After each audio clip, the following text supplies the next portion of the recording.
Hey, everybody, and welcome to Geek.0 Season 2, Episode 12 of our podcast. I'm Shawn Michael, And I'm Chris. and thank you for joining us today with Geek.0, your official source for all things that are awesome in the world of geek and pop culture. That's tech, video games, pop culture, movies, music, TV shows, you name it. We are there. So we've had a very interesting, a very awesome week. Actually, we've had an awesome 3 weeks, and Chris and I Oh were yeah, just talking about it. And we got to say a big thank you to everybody out there who is looking at and reading and sharing content. We've seen exponential growth in the last month, it is and that's awesome. crazy how much growth we have seen in the website in the last month. Yeah, And that's what we were just talking about. We were talking about, last month we were like, holy crap, it's the best month we've ever had, and not by a little bit. I mean, we're talking, you know, 5 times, 6 times, 7 times. And now that I'm doing the math, 7 times as many people had come to the site as had in any other month, our best month, and then this month we quadrupled that. So we've been just having an incredible May, incredible June, looking forward to an incredible July. I mean, it's just thank you very much, geeks. It's been awesome. So yeah, absolutely. It's been good. It's been a good month, and it's been a good week, especially for news. We yeah, had a couple of down days, but we've seen a ton of really cool stuff hit the news wire over the last week, and not the least of which has been some innovations in the world of Apple. yeah. Obviously, everybody's been a big excited for WDC this year, hoping to see if Apple would unveil hardware or talk features. And we saw some interesting things, but no major news from WDC, but there's been some interesting stuff relative to new products for iPhones, and then just some features of the iPhone itself. And we actually posted an article that quite a few of you were interested in, so we thought we'd talk about it, about how to toddler-proof your iPhone. It's very Um, interesting to me. yeah, and honestly, I'll tell you, I see so many people on a daily basis when we go out and go places who give their kids iPhones as chew toys. They literally give them to their babies. They've got rugged cases on them. They let the kid watch something, and the kid ends up chewing on it. And they are letting their kids entertain themselves with their iPhones or their iPads when they're out places. And one big concern I always see is when the kid touches or jabs in the wrong spot and they end up back on a home page and or on the home screen, I should say, and navigating through other apps or jacking up your mail. And so basically, this is a feature that allows you to set up guided access so that you Mhm. can keep them from being able to get out of the app they're in, and it's pretty darn cool. Did you Yeah, take a look at this, Chris? yeah. I'm looking at it a little bit more now, and it's really interesting. I mean, I don't hand my iPhone off to my daughter who's getting close to 4. Getting close to 4, I got her a Kindle Fire, so I didn't have to worry about my iPhone getting tore up. Um, well, I take that back. Grandma got her a Kindle Fire for Christmas, so I didn't have to worry about my iPhone getting tore up. But she does love that. It's actually really interesting because you're right. You do see a lot of people toss their iPhones with their kids to use them as pacifiers, and we make sure to limit our daughter's screen time to, you know, an episode of Netflix, or, let her watch Powerpuff Girls or play a game for a little bit. But, 20, 30 minutes at the most at once. It's pretty neat, though. I mean, being able to set up a time limit, being able to set an alert tone, time remaining out loud, um, Yeah. triple tapping within an app to ward off wandering fingers so you can block access to the play pause button on Netflix, which is that's actually Yes. really neat. Uh, That's my favorite feature. I almost want to put that on my phone because I accidentally will tap it or tap my phone and pause it while I'm setting it down or whatever. So that's actually kind of nice. Turn Yeah, off I the think it's function. a That's a good one. it's a great way of managing and sort of setting a fail safe for when you've got media or an app that you don't want to accidentally crash out of. So I can see the benefits, both not only for little fingers who got their hands on your phone, but also for us as adults. Yeah. There's just some great features. You might have in dirty there. pictures on your phone, and you don't want your friends swiping through them when you hand them a picture. You never know what's going to be on there. Yeah, well, that's true. I mean, and let's face it, whether or not it's your kid who's got your phone or if it's a friend, our Yep, phones, they're a gateway into our private lives. And, absolutely. I mean, you've got emails, you may have pictures, whatever else on there, and it's not necessarily stuff that you would openly share with just everybody. Because that's your private life. And so this is a great way of restricting access and keeping people into just whatever you hand to them at the time. Oh yeah, because how frustrating is it when you go, "Hey, check out this picture on my phone," and you show it, and then it's like, Just don't swipe well, left. it's like the first instinct of people is to start swiping through the pictures on your phone. Yeah, I it mean, is. it's crazy. It's like it's not your phone. Why are you swiping left? What are you? Why do you think you have the right to look at the pictures on my phone? I said, look at this picture, Picture. this single picture. The rest of it's none of your business. So yeah, I like that. That's a neat idea. And it's not. I don't have. Mine's a work phone, so I don't have anything inappropriate on my phone. But there's proprietary work information and stuff on there that people don't need to know. Exactly. So it makes perfect sense to put it on there. There's a very good chance that I'll be activating this in the next couple of days, or that I'll forget to activate it, even though I have the intention to. No, Uh, I'll send you a reminder. yeah, go ahead. Send me a reminder. Hey, I accidentally I died your phone. personally I personally don't have an iPhone anymore. I left the You little world of fuck.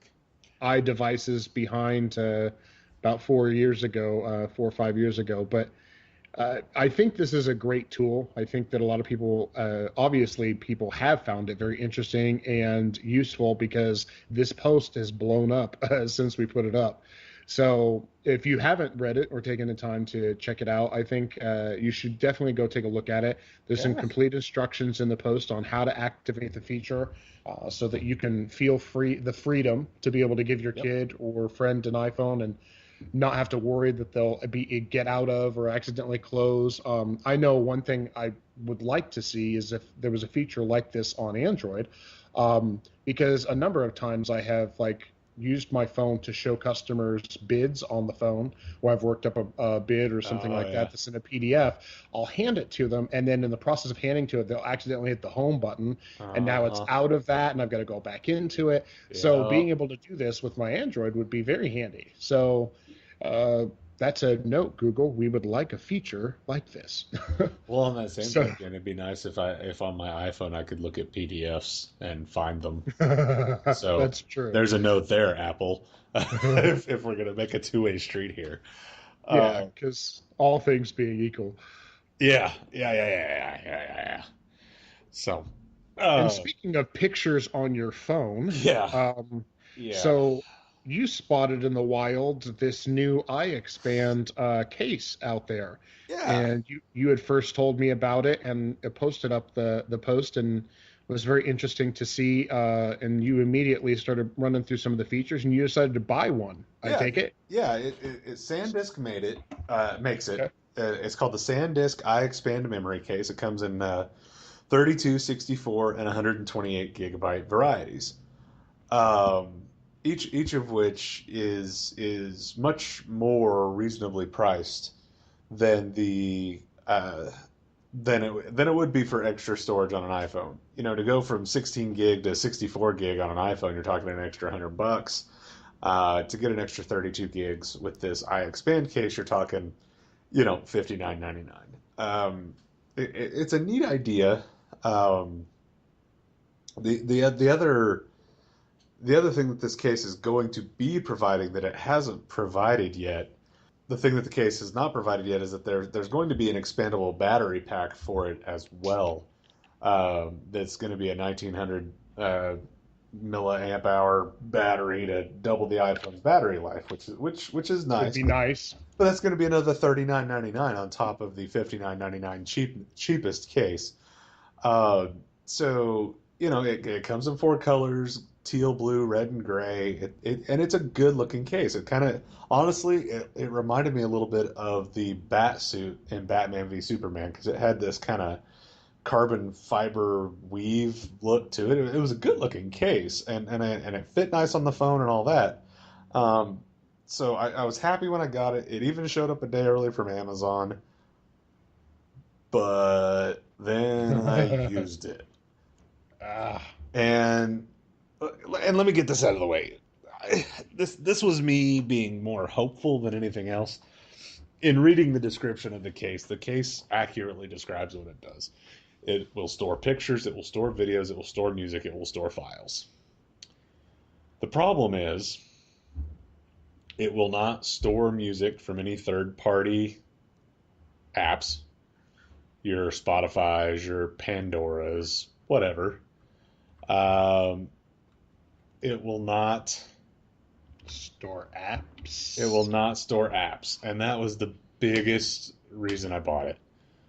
I wanted to have the ability to take some of the apps on my phone that are just background running apps, like the MDM agent that I have for work, or my Google keyboard, or Game Center, or things along those lines. Gotcha. And stick them in the background, so that way Makes sense. Save space on the phone. Yeah. Like how Android does. Your Galaxy S or your Galaxy Note 4, is that what you have? A Note 4 or Note 5? Note 5. Note 5. And my wife's Galaxy, the Galaxy S7 that just recently came out. If you pop an SD card into it, you can move app storage onto the SD card. I researched this to make sure before I put it in the article. Because I know there was a stretch there for a little bit where Android, one of the versions, did not allow for app storage on an SD card. Android 4 Yes. nerfed the ability to move apps to the SD card, and it nerfed the ability, as a matter of fact, for any apps to even utilize the SD card or access it And that for data storage. And I would assume that was very likely because of the fact that the name brand handsets were getting away from SD card storage. Your HTC Ones, your Galaxies, right around the time that this Android came out, they weren't offering. Yeah.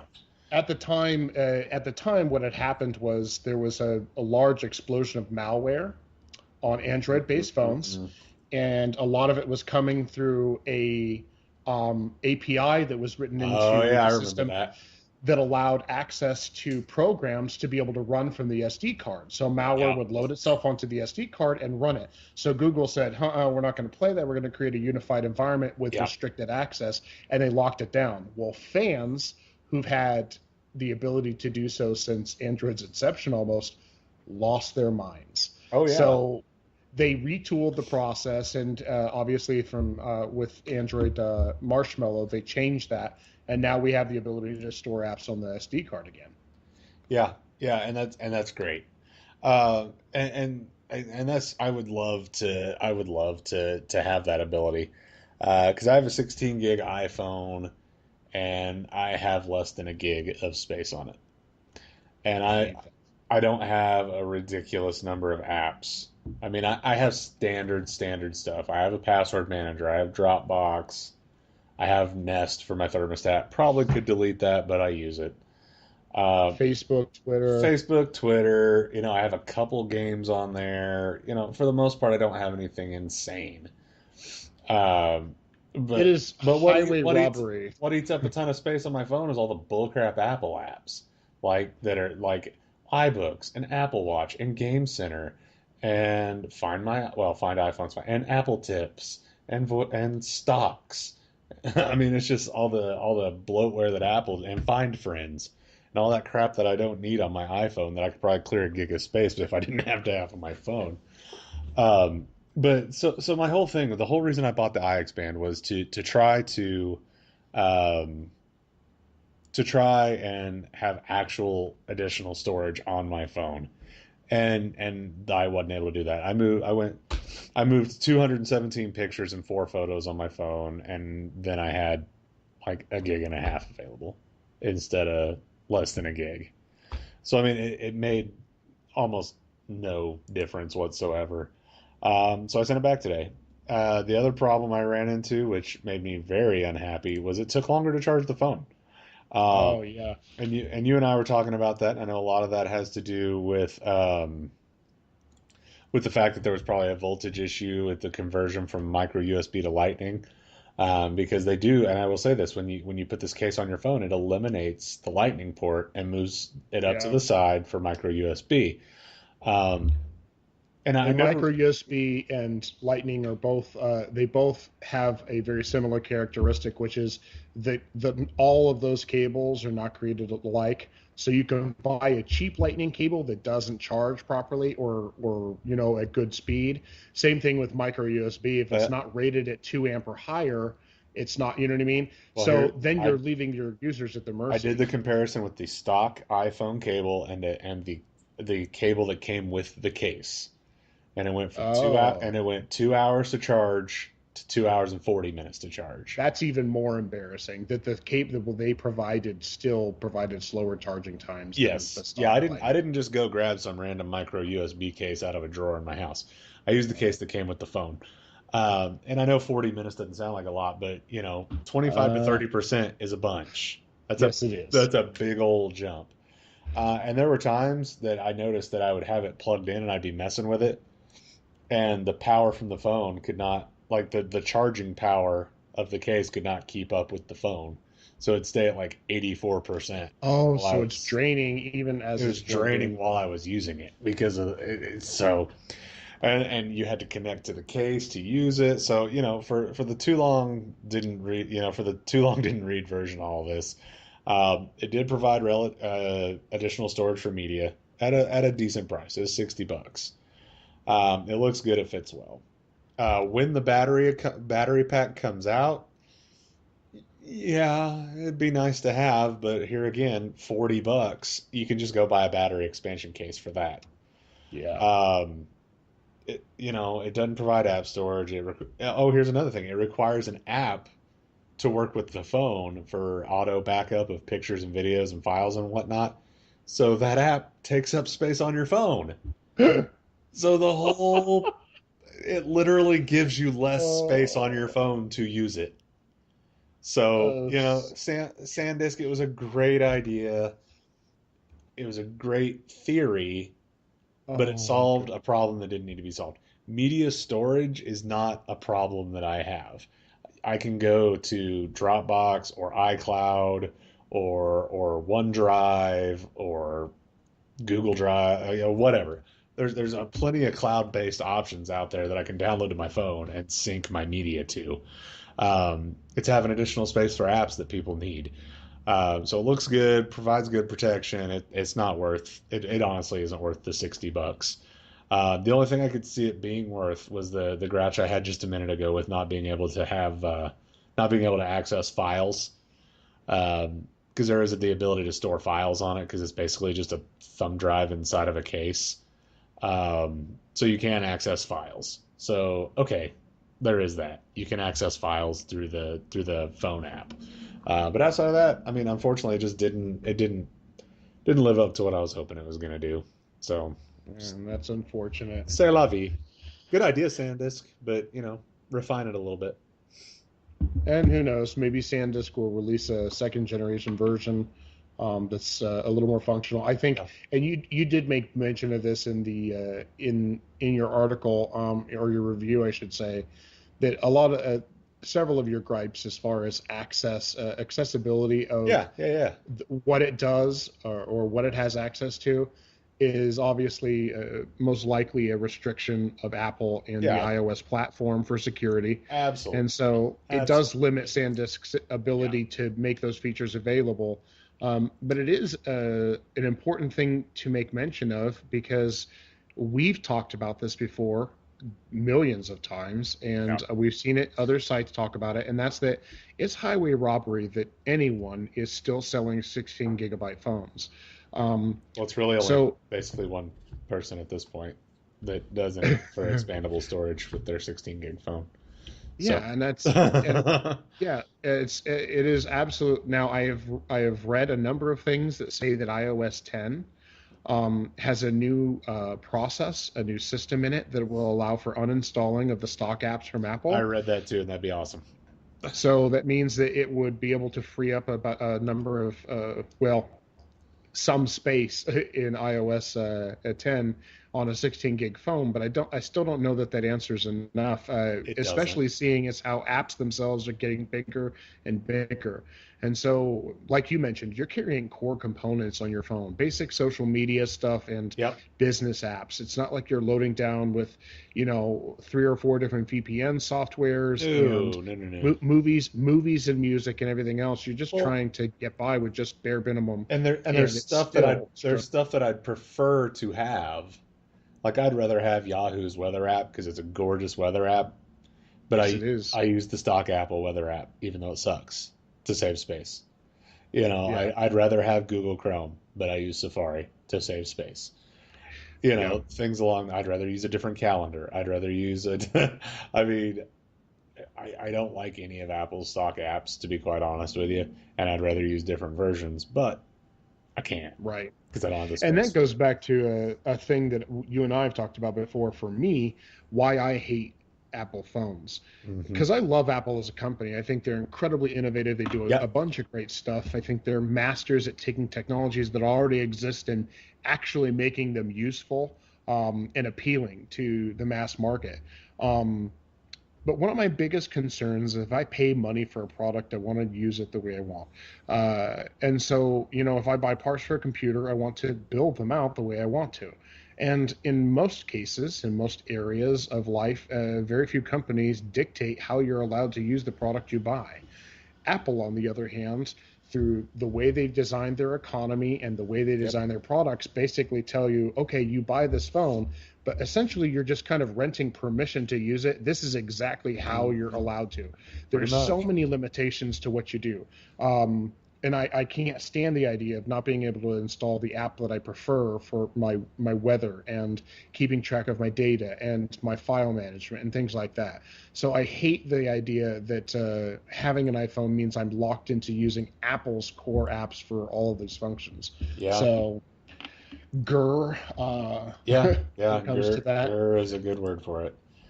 But it is what it is, and hopefully with iOS 10 we're going to see some moving away from that and getting ready and because it's silly crap like when Apple Watch came out they automatically forced everyone to have the frickin' Apple Watch app. Right. How about you can Even if you download don't the have one. yeah, how about you can download the Apple Watch when you get the app when you get the Apple Watch? How about When you that? see a crazy way How you could do it stupid is is that? be as smart as Android does. When you buy an Android watch, if your phone, when it comes in range of your phone, and this is hilarious, I walk into Best Buy with my phone and they have all their Samsung Gear watches out Yeah. on display. My phone says, "We detect you're near an Android watch. Did you get a new Android watch? Would you like to install the app?" Yeah. So instead of forcing an app into it, have the phone be smart enough to go, "Hey, I recognize hardware that works with us. Did Uh-huh. you get one?" I'm just saying that's an option, Yeah. and that kind of freedom puts me, honestly, when it comes to my electronics, it puts me over the moon. Yeah. Well, Um, iBooks and irritates me too because I'm not reading a book on my phone. It's fine on an iPad. It shouldn't be on a phone.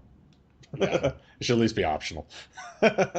Well, speaking of being over the moon, Oh, nice transition there. Uh, Dude, we got a new moon. that's no moon. We got a new moon.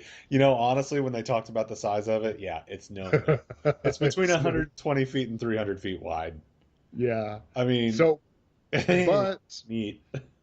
So, for those of you who have no idea what we're talking about, Yeah. as of a couple days ago, NASA officially classified a orbital object. It's an asteroid that's in Tw- Earth's that got picked up by our orbit. Um, 2016 HO3. yeah, it's been officially named 2016 HO3, Catchy, but huh? apparently back in I don't remember when they said it's been a April. couple decades.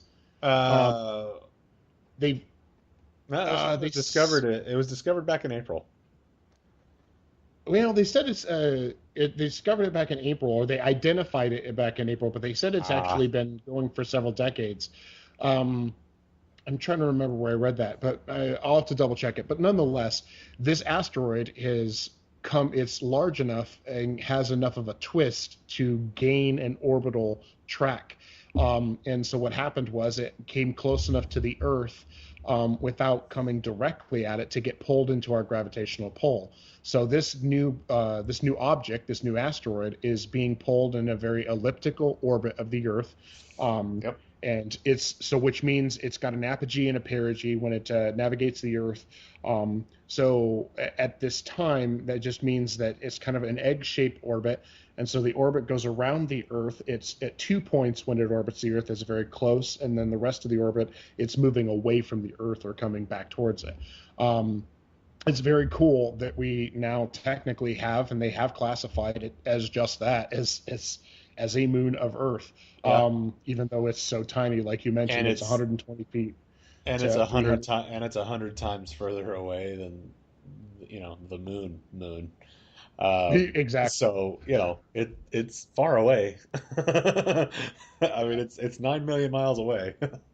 So I was trying to see where in any of this when, because obviously since it's an asteroid and we've determined this orbit, there's going to be a specific time that it's actually close enough for us to track. Otherwise, we wouldn't have been able to. So I'm curious to find more information about this from NASA as they continue to post it. Because for those of us who want to go outside and look for it, we want to know when it'll be close enough to the Earth to be able to see. But JPL, go ahead. Oh, I was going to say Mars is about 34 million miles away from Earth. So it's a moon. It's closer to us than Mars is. So there you go. JPL Laboratories they said it's a stable quasi-satellite of Earth that's been there it is, orbiting Earth for almost a century, and it'll continue to follow this pattern as Earth's companion for centuries to come. There you go. So that's the official statement from JPL, folks. But there you have it. We technically have a new moon. It's not quite the size of a moon. We have 2 moons. One of them's about the size of a large Hilton hotel. That's so funny. That is funny. Well, speaking of stuff that's out of this world, I heard that Madame Tussauds in New York decided to just go crazy with their investment in VR, taking things to the next level. And they have created a mind-blowingly amazing, according to everyone who's tried it so far, VR experience called Ghostbusters Dimension. Ghostbusters Dimensions, the VR experience. Very cool. So, this is not just your typical VR ride, folks. This is not put on a headset and look around you. This is fully suit up in Ghostbusters gear, fully suit up with a backpack, a VR headset, and essentially a gun, a rifle in front of you to simulate the Ghost Blaster. The vest is a haptic vest, which means it provides force feedback response to the things you interact with inside the environment. And they put you in this large room, and you got to bust some ghosts. And The Verge posted an article about this. They actually took part in it, and their assessment of it is that it's pretty amazeballs. It's so interesting that a wax museum would decide to do this. I mean, it makes sense. It definitely sounds more interesting than just going in and looking at wax Kate McKinnon working on a proton pack.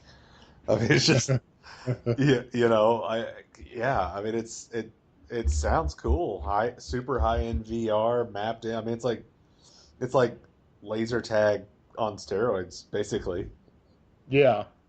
Well, as far as the venue is concerned, Madame Tussauds in New York, even more so than the originals in Paris and in Europe, Madame Tussauds is big on innovation. They are always doing new cool stuff. Back in 2015, they set up this massive LED screen that allowed for, it's a 13 foot by 12 foot screen on 42nd Street for, showing off stuff related to Madame Tussauds, and they also do some city advertising on it as well. But it's a pretty impressive display. And it was a big deal when they opened it. They're always looking to innovate and do new things, obviously, because not just wax statues aren't the coolest for everybody. Well, I know every once in a while they'll bring in a celebrity to stand in a spot to scare people when they're coming Yes, in, they which do. is Yes, pretty they fun. Absolutely I dig hilarious. that. Arnold Schwarzenegger, they put Yeah, some the videos of Schwarzenegger one him. was funny. Johnny Depp has done it. So, but man, this looks like It looks a lot of fun. This is for me like what I picture a true VR experience to be like. This is the first time I've seen somebody come out with I don't know what you want to call it, a ride or we'll call it Like an experience. fully immersive VR experience. Yes, that just gets you into the middle of it. I mean, you're moving around. They said things are just so realistic. They said it's obvious that it costs a ton of money. Yeah. That it cost a ton of money, and they said that the visual effects are mind-numbingly good. That if you've never seen high-end VR, that it'll truly blow your mind. I want to see. Let's see here. Tickets are $49.75, $50. Yeah, That's not 50 bad. bucks. That's Not at really all. not bad. I mean, because Madame Tussauds is basically an extra $20 to do this on top of the Madame Tussauds. Is that kind of what I'm reading here? Is it $50. what? Oh, sorry, I was just skimming the article real quick. Yeah, $50 for the VR experience plus $20 to go through Madame Tussauds. I mean, $70 for the whole Yeah, kit for the caboodle. whole kit and caboodle. For a massively immersive, full on Ghostbusters, especially VR experience. I mean, I think you know, finding something to do in New York for $70 isn't exactly easy. So you might as well do something as cool as this. Exactly. Yeah, And I dig it. I dig it. the Verge had a couple of things to say about it. Obviously, the price being one of them, and that they could totally see this being the new laser tag experience if it wasn't $50. Um, but as with anything, and we see this all the time when new technologies emerge, the initial run is always very expensive. And that investment is to get all the newcomers and the people who are early adopters to get in and pay it to enjoy the experience, and that helps you generate the capital you need to take it more mainstream. If this does well as they're hoping it will, I can see them opening these experiences like if they're Las Vegas display, the Yeah. Los Angeles one, and keep growing it out. And I can see other companies investing in something similar for their own. Not a Ghostbusters experience, but maybe it's a sniper experience, or I mean, Call of Duty experience at yeah, I E3. mean, yeah, the limits are the sky is the limit when it comes to this. So Yep. your imagination, because you get to create that environment. But I can totally see this becoming far more common, and we'll see the prices, of course, at that point drop over time. Eventually. And how cool would it be to be able to go down and say, hey, we're going to go down and we're going to do some go-karts and we're going to do the VR thing real quick, just like you would if you were doing laser tag. You Yeah, go in and you wax they'll a few eventually have million it. aliens. Yeah, they'll eventually have this at Chuck E. Cheese. I mean, hopefully, you know, Yeah, send the kid to the ball pit. I'm gonna go snare ghosts. yeah, Yeah, so that's going to be the super high end VR experience. The home VR experience we've talked about a lot on Geek.0, and we're going to continue yes. because it's such a new frontier in gaming. Well, not new, but a refurbished frontier in gaming because VR has been tried before to It wasn't lackluster it wasn't a results. commercially viable. No, Yeah, it it wasn't wasn't a commercially viable tech until recently. until 6 months ago. Oculus set yeah, yeah. Yeah, Oculus set the wheels in motion last year, and yeah, since then it's just absolutely, been absolutely. absolutely nuts. But PSVR back on sale. As of tomorrow morning, man. Stupendous, 8 a.m. stupendous. tomorrow morning. Now, keep in mind, or 7 a.m. Pacific, I should say, and keep in mind, folks, PSVR will go back on sale only through GameStop's website currently. Sony basically has, based on their original pre-orders, some of the excitement and stuff that they've gotten from E3, some of that momentum, and obviously them upping their stock levels as a company, they've given GameStop what is apparently their second and final allotment of these things. And they will go on sale tomorrow morning at 7 a.m. Pacific on GameStop's website only. Final allotment? So that's what it appears to be from the description. So for pre-order. Oh, okay. I was like, they're making a few hundred of these just to try it out. No. I was like, wait a minute. I'm willing to bet the numbers are going to be closer to the 10,000 mark. Yeah, but you get where I'm going. That's 100,000. Yeah. So they 1,000 hundreds. They're gonna this will be the last of the pre-orders that that GameStop will get. So this is not counting retail units, folks. You will eventually be able to go in and buy them just right off the shelf. But for those who want to get it right when it comes out and not wait in line, this is the opportunity to do it. And the pricing hasn't changed. It's still $399 for your core unit, which is just going to come with the headset and its gear. If you want the Move camera and the PlayStation VR Worlds bundle, that gives you the 2 PlayStation Move controllers, the PlayStation camera, and the PlayStation VR Worlds disc. You get all of that in a bundle for $499.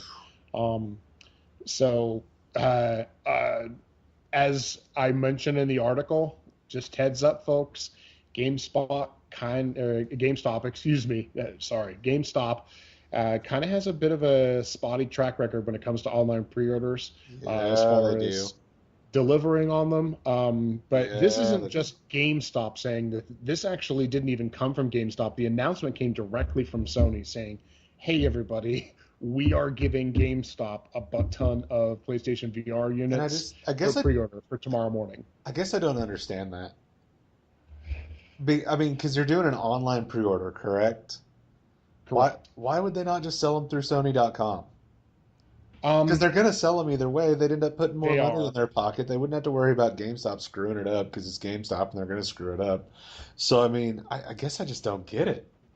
The only thing I can think of is the same thing I always tell you about why I still go in and occasionally buy a game from GameStop.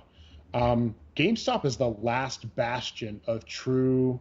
It is the only game store left in this country.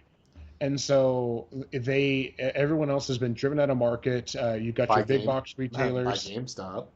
You got your big box retailers who sell games, but they certainly don't move the volume that GameStop does, and they don't have the loyalty programs nor the customer loyalty that these. And then Amazon with their specials has just killed everyone else. So I can only assume GameStop has been very heavily involved in this process of rolling out VR with both the HTC Vive and the PlayStation VR. They've been very vocal about their partnerships and their dealings with as well as their inside information and trying to encourage people. And I think Sony appreciates maybe that help in hyping the unit. And so maybe as a gimme, they're going to say, hey, we'll let you do it through here. So tomorrow morning. Okay. Yeah. I won't be pre-ordering it. I want to see. I won't either. I thought you already did. Yeah, I was just going to say because I pre-ordered it 3 months ago. Yeah, and then you were freaking out because of the whole "it won't work on PlayStation 4" thing. But that seems I was freaked. That seems to have been squashed. Absolutely, especially seeing all run on PlayStation 4s at E3. Yeah, and as well as it's looking like we're not just going to get a PlayStation 4 Neo or what, but we might get a slimmed down, skinny version. We might get a PS4 Slim. It looks like Sony might be going the Microsoft route just a few months later. Sony's going the Sony route. The PlayStation 3 got smaller before the PlayStation Xbox. Yeah. So I'm excited about this, and I'll tell you why. Because the Xbox One S is a thousand times better looking than the original Xbox One. Yeah. And it is smaller, but it's still bigger than a PlayStation 4. Yeah. I completely can see, I'm picturing this in my head that this new PlayStation 4 Slim, when it launches, is going to be a tiny box, man. I'm thinking of something that's slightly larger than a Wii. I'm Really? very, I really am excited about this. I You really really think think that that's, small? I think so because I've taken PlayStation 4s apart and I've seen the areas where they can micronize. I can see the giant board that they put in there, and it's the fan. It's between the fan and the board that they've got in there that's taken up the majority of that space. I think there's a ton of opportunity in there, and Sony is a hardware company. They're so Yeah. good at hardware. I can totally see them making this thing tiny, or if not small, small, super thin. See, that's where So the route. That's what I was thinking. Was maybe 40% thinner I can to totally where see it's PlayStation maybe 2 thinness. yeah, maybe a inch and a half thick was kind Yeah, of, something along those lines. I mean, that's pretty small. I mean, that'd be a pretty darn thin piece of hardware. Um, so I mean, I think it's great, I guess. I mean, I ended up with a PS3 Slim before it was I all did said too. and done because my fat boy kicked the bucket like 8 months before the PlayStation 4 came out. So Yeah, I ended up with a PS3 Slim for a little less than a year, and it was fine. Um, but it's interesting because you and I were talking about it before we started here. It's looking like Sony's testing multiple different consoles. yeah. It's not like they're just saying, "Hey, here's a Slim and here's the Neo." They've got, I mean, and maybe tell us a little bit more about that. But it sounded like Sony's testing So 5, 6, 7, 8, 9, 10, 20, 30, who knows how many different consoles to find the right product at the right price point to keep their momentum up against Xbox yeah, One. exactly. And nobody really knows exactly how many, as outside of Sony, exactly how many units they're testing. But there was a lot of speculation, and there were a number of comments made when the rumors first dropped that Sony may be working on an updated console. And there were a number of comments that were made that vaguely hinted at the fact that there might be more than one. And not a lot of people picked up on it initially. And when people did, then there was speculation that they were actually going to be bringing out like multiple new versions of the PlayStation, which only muddied the waters, obviously, as far as Yeah. public perception of what this is going to be. And then there was some clarification provided by a number of media outlets who had inside knowledge who said that Sony is actually testing several models of the PlayStation Neo in varying, obviously, capacities and levels of power and price points. And the idea is for them to find the right sweet spot where they're going to come in still being competitive, but also make it accessible to people so they aren't completely opposed to shelling out the new money for a new system. Um, so it'll be interesting. So obviously at this point, I think we're expecting two systems finally. One is going to be whichever Neo they settle on, whichever platform works best for them, and they feel can still hang with the upcoming Scorpio from Microsoft, and then of course the PlayStation 4 Slim. So it'll be Yeah. interesting to see. I think it'll be awesome when we get to see both. I'm looking forward to it.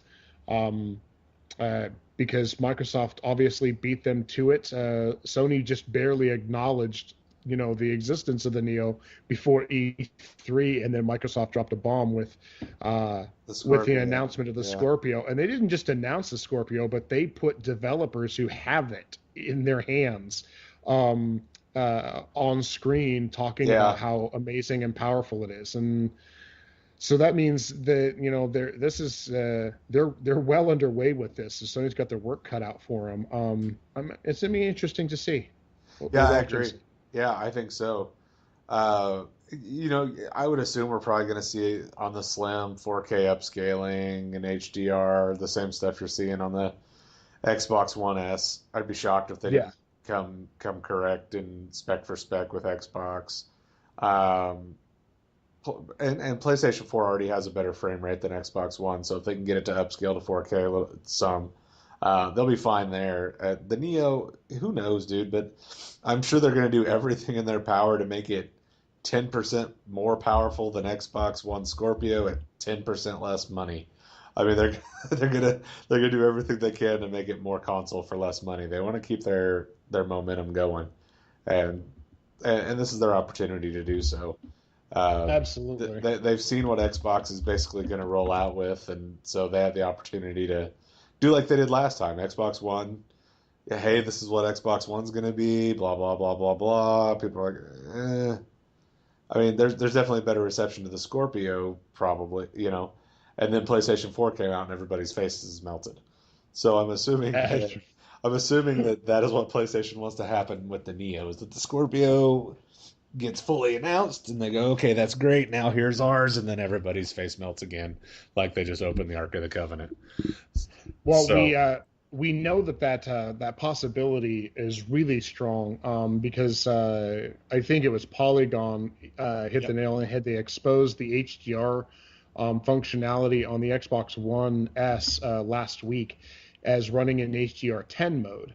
And HDR10 is the platform for HDR, or the format, I should say, that's being pushed by Sony and Samsung.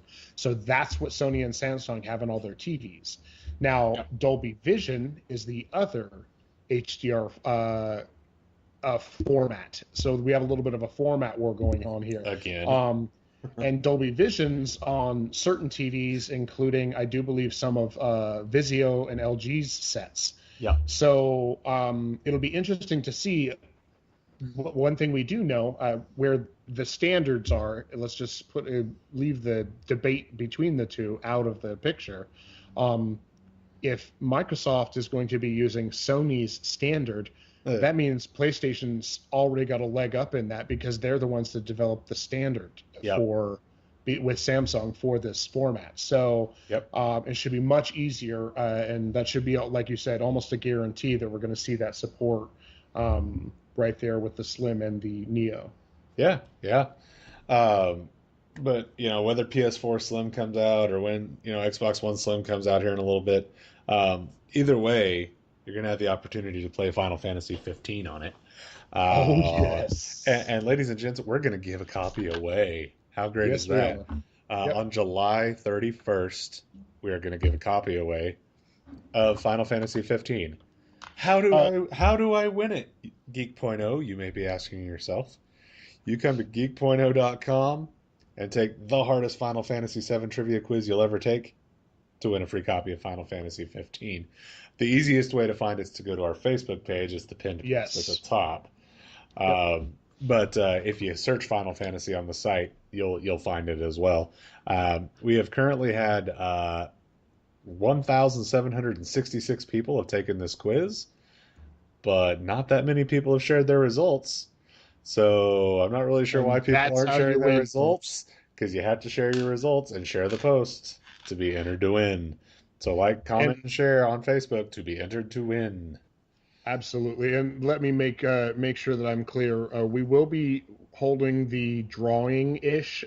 We'll be using a random number generator to pull from a list of people who's the winner.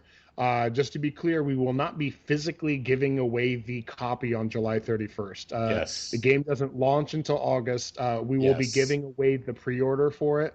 On July 31st, we'll pick the winner, and we'll get your information, and we will send the information to you, have it shipped directly to you the day it comes out.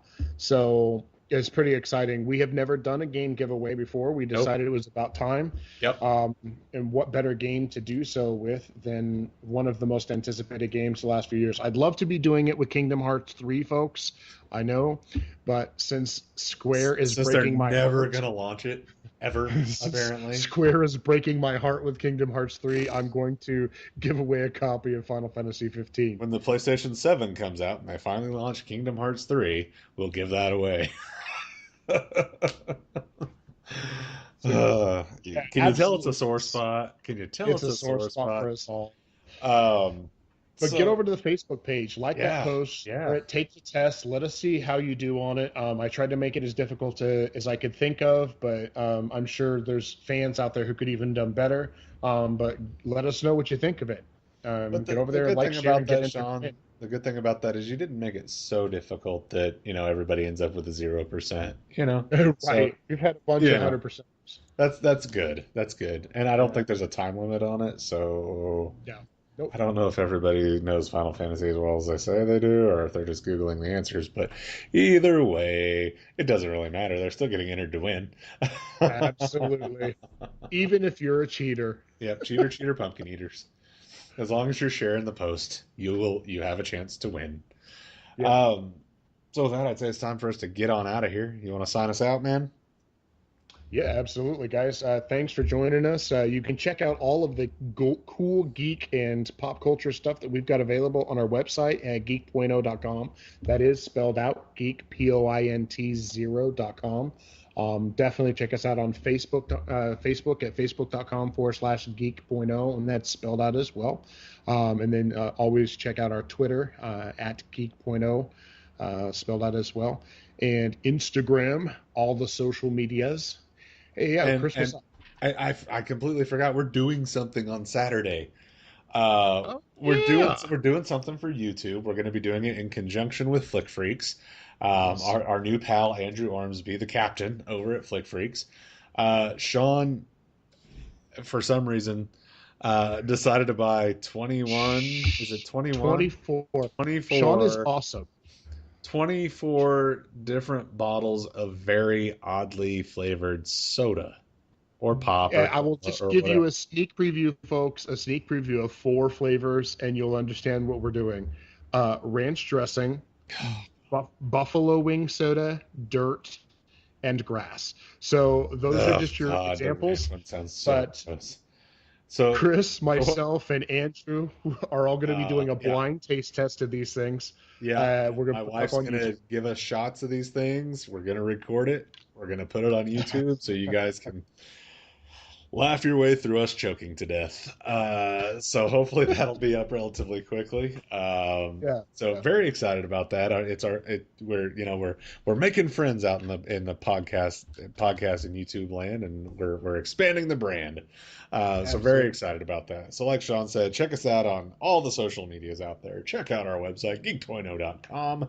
For Woo-hoo. Geek.0, I'm Chris. And I'm Shawn Michael. Have a great week, geeks.